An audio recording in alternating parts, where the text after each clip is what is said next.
ನಂದಗೋಕುಲ ಎರಡು ಫ್ಯಾಮಿಲಿ ಕತೆ. ಸೊ ಅದರಲ್ಲಿ ನಂದು ಒಂದು ಸುಂದ್ರ ಅಂತ ಕ್ಯಾರೆಕ್ಟರ್ ಜೊತೆ ನಾನು ಈ ಮನೆಗೆ ಬಂದು 25 ವರ್ಷ ಆಯ್ತು. ಸೊ ಅವ್ರು ಫುಲ್ ಸ್ಟ್ರಿಕ್ಟ್. ನನ್ನ ನೋಡಿದ ತಕ್ಷಣ ಎಲ್ಲ ಜನ ನಗ್ತಾರೆ. ಬರೀ ನಂದಗೋಕುಲ ಅಲ್ಲ, ಕರ್ನಾಟಕದ ಎಲ್ಲಾ ಫ್ಯಾಮಿಲಿಗಳಲ್ಲೂ ಸದಾ ನಾನು ಇರ್ತೀನಲ್ಲ ಅನ್ನೋ ಖುಷಿ. ರಾಕೇಶ್ ಅವರು ಹೃದಯಾಘಾತದಿಂದ ನಿಧನರಾದರು. ನಮಗೆ ಅನ್ಯಾಯ ಮಾಡಿ ಹೋಗಿರ್ತಕ್ಕಂಥ ರಾಕೇಶ್. ಮಡೇನೂರು ಮನು ಹಾಗೆ ಮಿಂಚು ಅವರ ಒಂದು ವಿವಾದ. ನೇರವಾಗಿ ಭೇಟಿ ಮಾಡಿ ಮಾತಾಡಿಲ್ಲ. ಸೊ ಹಾಗಾಗಿ ಗೊತ್ತಿಲ್ಲ ಮೇಡಮ್ ಏನಾಗುತ್ತೆ. ನಮಸ್ಕಾರ ವೀಕ್ಷಕರೇ, ಕಲರ್ಸ್ ಕನ್ನಡ ಧಾರಾವಾಹಿಯಲ್ಲಿ ಒಳ್ಳೊಳ್ಳೆ ಸೀರಿಯಲ್ ಬರ್ತಾ ಇದೆ. ಅದೇ ಸಾಲಿಗೆ ಜೂನ್ 4ನೇ ತಾರೀಕು ಒಂದು ಒಳ್ಳೆ ಸೀರಿಯಲ್ ಬರೋಕ್ಕೆ ರೆಡಿಯಾಗಿದೆ. ಈಗಾಗಲೇ ಯಾವ ಸೀರಿಯಲ್ ಅಂತ ನಿಮ್ಮೆಲ್ಲರಿಗೂ ಕೂಡ ಗೊತ್ತೇ ಇದೆ, ನಂದಗೋಕುಲ. ನಂದಗೋಕುಲ ಸೀರಿಯಲ್ ಅಂತಂದರೆ ಹೆಸರೇ ಹೇಳೋ ರೀತಿ ಒಂದು ತುಂಬ ಕುಟುಂಬದ ಸ್ಟೋರಿ ಇದಾಗಿದೆ. ಜಸ್ಟ್ ಇನ್ನು ಸುದ್ದಿಗೋಷ್ಠಿಯನ್ನು ನಾವು ಮುಗಿಸ್ಕೊಬಂದ್ವಿ. ನನ್ನ ಜೊತೆಗೆ ಇದೇ ಸೀರಿಯಲಲ್ಲಿ ಆ್ಯಕ್ಟ್ ಮಾಡಿರುವಂತಹ ಕಾಮಿಡಿ ಕಿಲಾಡಿಗಳು ಖ್ಯಾತಿಯ ಜಿಜಿ ಸರ್ ಇದ್ದಾರೆ. ಅಂದರೆ ಈ ಸೀರಿಯಲಲ್ಲಿ ಅವರು ಸುಂದ್ರ ಅನ್ನೋ ಕ್ಯಾರೆಕ್ಟರ್ನ ಪ್ಲೇ ಮಾಡಿದ್ದಾರೆ.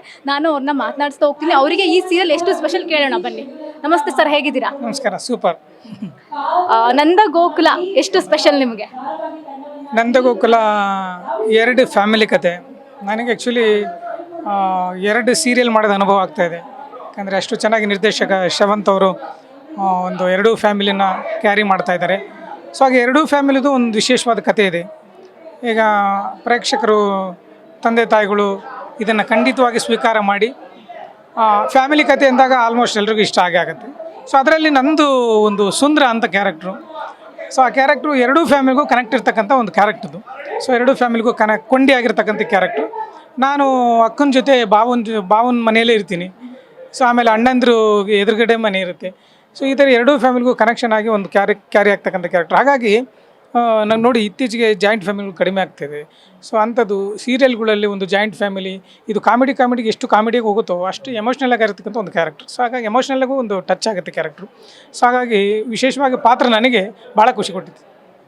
ಅಂದರೆ ನೀವು ಹೇಳಿದ್ರಿ ಜಾಯಿಂಟ್ ಫ್ಯಾಮಿಲಿ ಕತೆ ಅಂತ. ಈ ಕಡೆ ಅವ್ರ ಹತ್ರನೂ ಸಿಗಿ ಹಾಕ್ಕೊಂಡು, ಈ ಕಡೆ ಇವ್ರ ಹತ್ರನೂ ಸಿಗಿ ಹಾಕ್ಕೊಂಡು ನೀವೇನು ಪಡ್ತೀರಿ ಅನ್ನೋದನ್ನ ನಾವು ಸೀರಿಯಲಲ್ಲಿ ನೋಡ್ತಾ ಹೋಗ್ತೀವಿ. ಸೊ ಅದನ್ನು ಹೇಳ್ತಾ ಹೋಗೋದಾದ್ರೆ, ಈಗ ಅಕ್ಕನ ಜೊತೆಗೆ ಇರ್ತೀರಾ ನೀವು, ಆ ಕಡೆ ಹೋಗೋದಿಲ್ಲ. ಅವ್ರು ಏನು ಹೇಳ್ತಾರೆ ಅವಾಗ? ಅದೇ ಒಂದು ಥ್ರಿಲ್ಲಿಂಗ್ ಪಾಯಿಂಟ್ ಅದು. ಸೊ ನಾನು ಇಲ್ಲಿರ್ತೀನಿ, ಯಾಕಂದರೆ ಆ್ಯಕ್ಚುಲಿ ನಮ್ಮ ಅಣ್ಣಂದ್ರದ್ದು ಮನೆ ಎದುರುಗಡೆ ಮನೆ. ಸೊ ಅಲ್ಲಿರ್ಬೇಕು ನಾನು. ಆದರೆ ಇಲ್ಲಿ ಹಾಕಿರ್ತೀನಿ, ಇಲ್ಲಿ ಏನು ಮಾಡ್ತಿರ್ತೀನಿ, ಬಾವನ ಜೊತೆ ಕೆಲಸ ಮಾಡ್ತಿರ್ತೀನಿ. ಆ್ಯಕ್ಚುಲಿ ಅವರು ಸ್ಟೋರ್ ಗಿರಿಜಾ ಸ್ಟೋರ್ ಅಂತ ಇರುತ್ತೆ, ಅಕ್ಕನ ಹೆಸರಲ್ಲಿ ಅವರು ಸ್ಟೋರ್ ಓಪನ್ ಮಾಡಿರ್ತಾರೆ, ಗಿರಿಜಾ ಸ್ಟೋರ್. ಆ ಸ್ಟೋರು ಅವ್ರ ಜೊತೆ ಕೆಲಸ ಮಾಡಿಕೊಂಡು, ಆಮೇಲೆ ಬಾವನ ಮಕ್ಕಳು 3 ಜನ ಇದ್ದಾರೆ, ವಲ್ಲಭ, ಕೇಶವ, ಮಾಧವ ಅಂತ. ಸೊ ಅವರು 3 ಜನಕ್ಕೆ ಬಾವನ ತಮ್ಮ, ಬಾವನ ಕಂದ ಅಂತ ಕರ್ಕೊಂಡು, ಅಳಿಯಂದ್ರಿ ಅಂತ ಕರ್ಕೊಂಡು ಅವರು ಕೂಡ ನನ್ನ ಅಷ್ಟೇ ಪ್ರೀತಿ ಮಾಡ್ತಿರ್ತಾರೆ. ಅಂದರೆ ಅವ್ರಿಗೂ ಕೂಡ, ಆ ಫ್ಯಾಮಿಲಿಗೂ ಕೂಡ ಏನಾಗಿರುತ್ತಂದರೆ, ಈ ನಂದ ಕ್ಯಾರೆಕ್ಟರ್ದು, ನಮ್ಮ ಭಾವನ ಕ್ಯಾರೆಕ್ಟರ್, ನಂದ ಕ್ಯಾರೆಕ್ಟರ್. ಆ ನಂದನ್ ಕ್ಯಾರೆಕ್ಟ್ರಿಗೆ 3 ಜನ ಮಕ್ಕಳು ಜೊತೆಗೆ ಒಂದು ಹೆಣ್ಣು ಮಗು. ಎಷ್ಟು ಇಂಪಾರ್ಟೆನ್ಸ್ ಕೊಟ್ಟಿರ್ತಾರೋ ಅಷ್ಟೇ ಇಂಪಾರ್ಟೆನ್ಸ್ ಕೂಡ ಈ ಕ್ಯಾರೆಕ್ಟ್ರಿಗೆ ಕೊಟ್ಟಿರ್ತಾರೆ, ಸುಂದರನ್ ಕ್ಯಾರೆಕ್ಟ್ರಿಗೆ. ಸೊ ಹಾಗಾಗಿ ಅದು ಕೂಡ ಒಂದು ಮನೆ ಮಗನ ಥರನೇ ಟ್ರೀಟ್ ಮಾಡ್ತಿರ್ತಲ್ಲ. ಸೊ ಹಾಗಾಗಿ ಹೆಚ್ಚಾಗಿ ಆ ಪಾತ್ರ ಏನಾಗುತ್ತೆ, ಅಕ್ಕನ ಹತ್ರನೇ ಇರುತ್ತೆ. ಓಕೆ, ನಿಮ್ಮ ಮತ್ತು ಅಮೃತ ನಾಯ್ಡು ಅವರ ಬಾಂಡಿಂಗ್ನ ನಾವು ಈ ಸೀರಿಯಲಲ್ಲಿ ನೋಡ್ತಾ ಹೋಗ್ತೀವಿ. ಸೊ ಶೂಟಿಂಗ್ ಸೆಟ್ಟಲ್ಲೆಲ್ಲ ಹೇಗಿತ್ತು ಆ ಬಾಂಡಿಂಗು? ಇಲ್ಲ, ನನಗೆ ನಿಜವಾಗ್ಲೂ ಒಂದು ಬಹಳ ಖುಷಿ ಆಗುತ್ತಿದೆ, ಎಮೋಷ್ನಲಿ ಖುಷಿ ಆಗುತ್ತೆ ನನಗೆ ಅವರು ಒಂದು. ಯಾಕಂದರೆ ಗುರುರಾಜ್ ನಾಯ್ಡು ಅವ್ರ ಮೊಮ್ಮಗಳು, ಗುರುರಾಜ್ ನಾಯ್ಡು ಅವರ ಕಥೆಗಳನ್ನು, ಹರಿಕಥೆಗಳನ್ನು ಕೇಳಿ ನಾವು ಪ್ರತಿ ಸಲ ನಾನು ಎಲ್ಲಿಗಾರು ಜರ್ನಿ ಹೊರಟ್ರೆ, ಸೊ ನಾನು ಹೋಗೋವರೆಗೂ ಬರೋವರೆಗೂ ಎಲ್ಲ ಅವ್ರ ಕಥೆಗಳನ್ನ, ಹರಿಕಥೆಗಳನ್ನ ಕೇಳ್ತಾನೆ ಇರ್ತೀನಿ. ಆಮೇಲೆ ಎಷ್ಟೋ ವಿಚಾರಗಳನ್ನ ತಿಳ್ಕೊಂಡಿದ್ದೀವಿ, ಎಷ್ಟೋ ಪುರಾಣ ಐತಿಹ್ಯಗಳನ್ನ ತಿಳ್ಕೊಂಡಿದ್ದೀವಿ, ಈಗಲೂ ಕೂಡ ಪ್ರಸ್ತುತ ಅದು. ಸೊ ಅಂಥವರ ಒಂದು ಮೊಮ್ಮಗಳು, ಅಂಥ ಒಂದು ಸಂಸ್ಕೃತಿಯಲ್ಲಿ ಬೆಳೆದಿರ್ತಕ್ಕಂಥವ್ರು, ಅವ್ರಿಗೆ ಅಭಿನಯ ಹೇಳ್ಕೊಡ್ಬೇಕಾಗಿಲ್ಲ, ಕರಗತವಾಗಿ ಬಂದುಬಿಟ್ಟಿರುತ್ತೆ, ಇನ್ಬಿಲ್ಟ್ ಬಂದುಬಿಟ್ಟಿರುತ್ತೆ ಅವ್ರಿಗೆ. ಸೊ ಅವ್ರು ಮಾಡುವಾಗೆಲ್ಲ ಎಮೋಷ್ನಲ್ ಇರ್ಬೋದು, ಕಾಮಿಡಿ ಇರ್ಬೋದು, ಅವರು ನಮ್ಮ ಪಾತ್ರವನ್ನು ಎಷ್ಟು ಎಂಜಾಯ್ ಮಾಡ್ತಾರಂದರೆ, ಅವರು ಖುಷಿ ಪಡೋದು ನೋಡಿ ನಾವು ಇನ್ನೂ ಹೆಚ್ಚು ಮಾಡಬೇಕು ಅಂತ ಅನ್ಸುತ್ತೆ. ಒಂದು ಅಷ್ಟು ನಿಷ್ಕಲ್ಮಶವಾಗಿ ಅವ್ರು ನಮ್ಮ ಜೊತೆ ಯಾಕೆ ಮಾಡ್ತಾರೆ. ಅವ್ರು ಇರ್ಬೋದು, ಅರವಿಂದ್ ಸರ್ ಇರ್ಬೋದು, ಆಮೇಲೆ ಈ ಕಡೆ ಮನೆಗೆ ಬಂದರೆ ರವಿಚೇತನ್ ಸರ್ ಇರ್ಬೋದು, ಆಮೇಲೆ ರಘು ಸರ್ ಇರ್ಬೋದು. ಸೊ ಎಲ್ಲರೂ ಕೂಡ ನನ್ನ ಪಾತ್ರವನ್ನು ಅವ್ರ ಪಾತ್ರಕ್ಕಿಂತ ಹೆಚ್ಚಾಗಿ ಪ್ರೀತಿ ಮಾಡ್ತಾರೆ. ಸೊ ಹಾಗಾಗಿ ನನಗೆ ಆ ಫ್ಯಾಮಿಲಿ ಜೊತೆ ಮಾಡುವಾಗ ಸೊ ಎಲ್ಲರ ಜೊತೆನೂ ಭಾಳ ಖುಷಿಯಾಗಿ ಪಾತ್ರ ಮಾಡ್ತೀನಿ.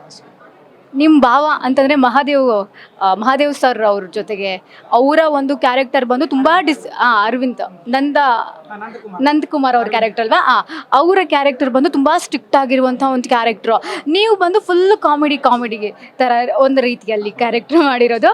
ಸೊ ಅಲ್ಲಿ ಹೇಗೆ ವರ್ಕ್ ಆಗುತ್ತೆ? ಆ್ಯಕ್ಚುಲಿ ನೀವು ಹೇಳ್ದಂಗೆ ಇದು ಡೆಡ್ ಕಾಂಬಿನೇಷನ್ ಇದು ಅಲ್ವಾ. ಸೊ ಅವ್ರು ಫುಲ್ ಸ್ಟ್ರಿಕ್ಟು, ನಾವು ಫುಲ್ಲು ನನ್ನ ನೋಡಿದ ತಕ್ಷಣ ಎಲ್ಲ ಜನ ನಗ್ತಾರೆ. ಸೊ ಅದೇ ಆ್ಯಕ್ಚುಲಿ ವರ್ಕ್ ಆಗಿದೆ. ಇಲ್ಲಿ ಅಳಿಯಂದ್ರ ಜೊತೆ ನಾನು ಕಾಮಿಡಿ ಮಾಡ್ಕೊಂಡಿರ್ತೀನಿ. ಅಕ್ಕನ ಜೊತೆ ಒಂಥರ ಎಮೋಷ್ನಲ್ ಟಚ್ ಇರುತ್ತೆ. ಸೊ ಭಾವನ ಜೊತೆ ಹೆಂಗಿರ್ತಾನೆ ಇವನು ಅಂದಾಗ, ಸೊ ಅದು ಒಂಥರ ಫನ್ನೂ ಅಲ್ಲ, ಇಲ್ಲ ಎಮೋಷ್ನಲ್ಲೂ ಅಲ್ಲ. ಸೊ ಆ ಥರದ್ದು ಕೆಲವು ಸಿಚುವೇಶನ್ಸ್ಗಳಿವೆ. ಸೊ ನಮಗೆ ಇದು ಪಾತ್ರ ಸಾಕ್ತಿರುವಾಗ ಅಥವಾ ಕತೆ ಸಾಕ್ತಿರುವಾಗ ನಮಗೆ ನಿರ್ದೇಶಕರು ಶ್ರವಂತ್ ಸರು, ಆಮೇಲೆ ಸ್ಕ್ರಿಪ್ಟರ್ ಸಚಿತ್ ಸರು ಕೆಲವೊಂದು ಸ್ವತಂತ್ರವನ್ನು ಕೊಟ್ಟರು, ಹೀಗೆ ಮಾಡ್ಕೊಳ್ಳಿ ಹಾಗೆ ಮಾಡ್ಕೊಳ್ಳಿ. ಸೊ ಅಲ್ಲಿ ಆ ಥರ ಮಾಡ್ತಾ ಏನಾಯಿತು, ಅದು ಕ್ಯಾರೆಕ್ಟರ್ ಬಿಲ್ಡ್ ಆಗ್ತಾ ಕೆಲವು ಡೈಲಾಗ್ಗಳನ್ನ ಸೊ ನಾನು ಸೀರಿಯಸ್ಸಾಗಿ ಹೆಂಗೆ ಕಾಮಿಡಿ ಮಾಡ್ಬೋದು ಅವ್ರ ಜೊತೆಗೆ ಅನ್ನೋದನ್ನು ಕೆಲವು ಅದು ಚೆನ್ನಾಗಿ ವರ್ಕ್ ಆಗಿದೆ. ಅದು ಖಂಡಿತ ಆಡಿಯನ್ಸ್ ಕೂಡ ಅದನ್ನ ಇಷ್ಟಪಡ್ತಾರೆ ಅನ್ನೋ ನಂಬಿಕೆ ಇದೆ. ಸೊ ಇಷ್ಟ ಆಗುತ್ತೆ ಕೇಳಿ, ಖಂಡಿತ ಸರ್. ಹೌದು.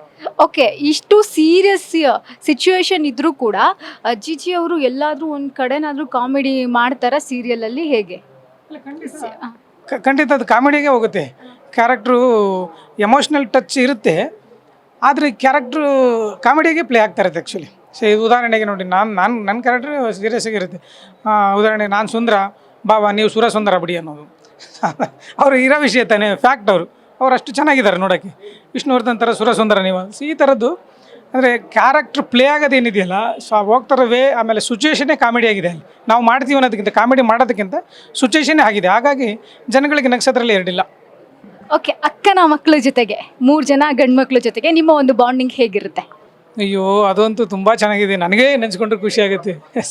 ನಾನು ಅದಕ್ಕೆ ಅವರಿಗೆ ಅಳಿಯಂದ್ರೆ ಅಂತ ಕರಿತಾರೆ, ಅವ್ರು ಬಾಬಾ ಅಂತ ಕರಿತಿರ್ತಾರೆ. ನಾನು ಅದಕ್ಕೆ ಅವ್ರು ಮುದ್ದಾಗಿರೋದಕ್ಕೆ, ಅವ್ರು ಮಾಡ್ತಾ ಇರೋ ಚೇಷ್ಟೆಗಳು, ತುಂಟಾಟಗಳನ್ನೆಲ್ಲ ನೋಡ್ಬಿಟ್ಟು ಅದಕ್ಕೆ ಸೇರಿಸ್ಕೊಂಡಿದ್ದೀನಿ ಎಕ್ಸ್ಟ್ರಾ. ಏನಂದರೆ ಭಾವನ ಕಂದ, ಅಕ್ಕನ ಕಂದ ಅಂತ ಅಕ್ಕನ ಕಂದಗಳು, ಭಾವನ ಕಂದಗಳು ಅಂತ. ಸೊ ಅಷ್ಟೇ ಮುದ್ದಾಗಿ ಕ್ಯೂಟಾಗಿದ್ದಾರೆ ಅವರು. ಸೊ ಕ್ಯೂಟಾಗಿ ಆ್ಯಕ್ಟ್ ಮಾಡ್ತಾರೆ. ಸೊ ಆಮೇಲೆ ನಮ್ಮ ಬಾಂಡಿಂಗ್ ಕೂಡ ಅಷ್ಟೇ ಸುಂದರವಾಗಿದೆ, ಕ್ಯೂಟಾಗಿದೆ. ಸೊ ಅದು ಇಷ್ಟ ಆಗುತ್ತೆ, ಖಂಡಿತ ಇಷ್ಟ ಆಗುತ್ತೆ ಒಂದು ಫ್ಯಾಮಿಲಿಯಲ್ಲಿ. ಸೊ ಈ ಥರನೂ ಅಂದರೆ ನೋಡಿ, ಸೋದರ ಮಾವ ಅಳಿಯಂದ್ರು ಅಂದರೆ ಆ ಬಾಂಡಿಂಗೇ ಬೇರೆ. ಅದು ಫ್ರೆಂಡ್ಶಿಪ್ಪು ಅಲ್ಲ, ಒಂಥರ ಸಂಬಂಧನೂ ಅಲ್ಲ. ಸೊ ಅದಕ್ಕೆ ಮೀರಿರ್ತಕ್ಕಂಥ ಒಂದು ಬಾಂಡಿಂಗ್ ಇರ್ತದೆ. ಸೊ ಆ ಬಾಂಡಿಂಗ್ ಇಲ್ಲಿ ನೀವು ನೋಡ್ಬೋದು ಖಂಡಿತ. ಓಕೆ, ಕೊನೆಯದಾಗಿ ನಿಮ್ಮ ಸೀರಿಯಲ್ಲು ಜೂನ್ 4ನೇ ತಾರೀಕು ಬುಧವಾರ ಬರ್ತಾ ಇದೆ ಪ್ರೇಕ್ಷಕರ ಮನೆಗಳಿಗೆ. ಸೊ ಎಷ್ಟು ಎಕ್ಸೈಟ್ಮೆಂಟಿಂದ ವೆಯ್ಟ್ ಮಾಡ್ತಾ ಇದ್ದೀರಾ? ತುಂಬ ಖುಷಿಯಾಗಿದ್ದೀನಿ, ಯಾಕಂದರೆ ನಾನು ಇದು ಒಂದು ದೊಡ್ಡ ರೋಲ್ ಮಾಡ್ತಾ ಇರೋ ಫಸ್ಟ್ ಸೀರಿಯಲ್ ಇದು. ಸೊ ನನಗೆ ಇಷ್ಟು ಸಿನಿಮಾದಲ್ಲಿ ಒಳ್ಳೆ ಪ್ರೇಕ್ಷಕರು, ನನ್ನ ಪ್ರೇಕ್ಷಕ ತಂದೆ ತಾಯಿಗಳು ಯಾವತ್ತೂ ಕೈ ಹಿಡಿದಿದ್ದಾರೆ. ಸೊ ಈ ಸೀರಿಯಲ್ ನನಗೆ ಪ್ರೋಮೋ ಲಾಂಚ್ ಆದಾಗಲೇ ನನಗೆಲ್ಲರೂ ಕೇಳ್ತಾಯಿದ್ರು, ನಂದೊಂದು ಪ್ರೋಮೋದಲ್ಲಿ ಬಂತೆಲ್ಲ, ಸೀರಿಯಲ್ ಮಾಡ್ತಾ ಇದ್ದೀರಾ, ಯಾವಾಗ ಬರುತ್ತೆ ಅಂತೆಲ್ಲ ತುಂಬ ಜನ ಕೇಳಿದ್ರು. ಸೊ ನನಗೆ ಅವಾಗಲೇ ಅನ್ನಿಸ್ತು, ಇಷ್ಟೆಲ್ಲ ನೋಡ್ತಾರೆ, ಇಷ್ಟೆಲ್ಲ ಹಚ್ಕೊಂಡಿದ್ದಾರೆ, ಮನೆಗೂ ಹೋಗುತ್ತೆ ಸೀರಿಯಲ್. ಸೊ ಅದು ಫ್ಯಾಮಿಲಿ ಕತೆ ಅಂದಾಗ ಎಲ್ಲರೂ ಫ್ಯಾಮಿಲಿ ಕೂತ್ಕೊಂಡು ನೋಡ್ತಾರೆ. ಸೊ ಒಂದು ಫ್ಯಾಮಿಲಿ ಓರಿಯೆಂಟೆಡ್ಡು, ಫ್ಯಾಮಿಲಿಗೆ ಇಷ್ಟ ಆಗ್ತಕ್ಕಂಥ ಕಥೆಯಲ್ಲಿ ನಾನು ಒಂದು ಪಾತ್ರವಾಗಿ ಬಂದಾಗ ಖಂಡಿತ ಫ್ಯಾಮಿಲಿಗಳಿಗೆಲ್ಲ ಇಷ್ಟ ಆಗ್ತೀನಿ ಅನ್ನೋ ನಂಬಿಕೆ ಇದೆ. ಸೊ ಹಾಗಾಗಿ ಇನ್ಮೇಲೆ ನಾಟ್ ಓನ್ಲಿ ನಂದಗೋಕುಲ, ಬರೀ ನಂದಗೋಕುಲ ಅಲ್ಲ, ಕರ್ನಾಟಕದ ಎಲ್ಲ ಫ್ಯಾಮಿಲಿಗಳಲ್ಲೂ ಸದಾ ನಾನು ಇರ್ತೀನಲ್ಲ ಅನ್ನೋ ಖುಷಿ ಇದೆ. ರಾಕೇಶ್ ಅವರು ಹೃದಯಾಘಾತದಿಂದ ನಿಧನರಾದರು. ಸೊ ಸೀರಿಯಸ್ಲಿ ಇಡೀ ಇಂಡಸ್ಟ್ರಿ ಅವ್ರನ್ನ ಬಹಳ ಮಿಸ್ ಮಾಡ್ಕೊಳ್ತಾ ಇದೆ. ನಿಮ್ಮ ಅವರ ಒಂದು ಬಾಂಡಿಂಗ್ ಹೇಳೋದಾದರೆ? ಅದು ಒಂಥರ ನಮಗೆ ಅನ್ಯಾಯ ಮಾಡಿ ಹೋಗಿರ್ತಕ್ಕಂಥವು ರಾಕೇಶ್. ಯಾಕಂದರೆ ನಾವೆಲ್ಲ ಒಟ್ಟಿಗಿದ್ದವರು. ಸೊ ನಮ್ಮ ಮನೆ ಫ್ಯಾಮಿಲಿ ಥರ ಇದ್ದವು. ನನಗೆ ಅಣ್ಣ ಅಂದ್ಕೊಂಡು ನಮ್ಮ ಮನೆಗೆಲ್ಲ ಬರ್ತಿದ್ದ. ನನ್ನ ಮಗು ಜೊತೆ ಸುಮಾರು ಆಟ ಆಡಿದ್ದಾನೆ. ಅದು ವೀಡಿಯೋಸ್ಗಳು ಇವಾಗಲೂ ಇದೆ, ನಾನು ದಿವ್ಯ ನೋಡ್ತಾ ಇರ್ತೀವಿ. ಸೊ ಅದೇನೋ ಗೊತ್ತಿಲ್ಲ, ನನ್ನ ಮಗು ಅವನು ಅಂದರೆ ವಿಶೇಷವಾದ ಪ್ರೀತಿ ಇತ್ತು. ಅಂದರೆ ಸುಮ್ಮನೆ ನೋಡ್ತಾ ಇರೋದು, ನಗ್ತಾ ಇರೋದು, ಅವನು ಎತ್ಕೊಂಡ್ರೆ ಸುಮ್ಮನೆ ಇರೋಳು, ಸೊ ಓಡಾಡ್ತಾ ಇರೋಳು, ಚೆನ್ನಾಗಿರೋಳು.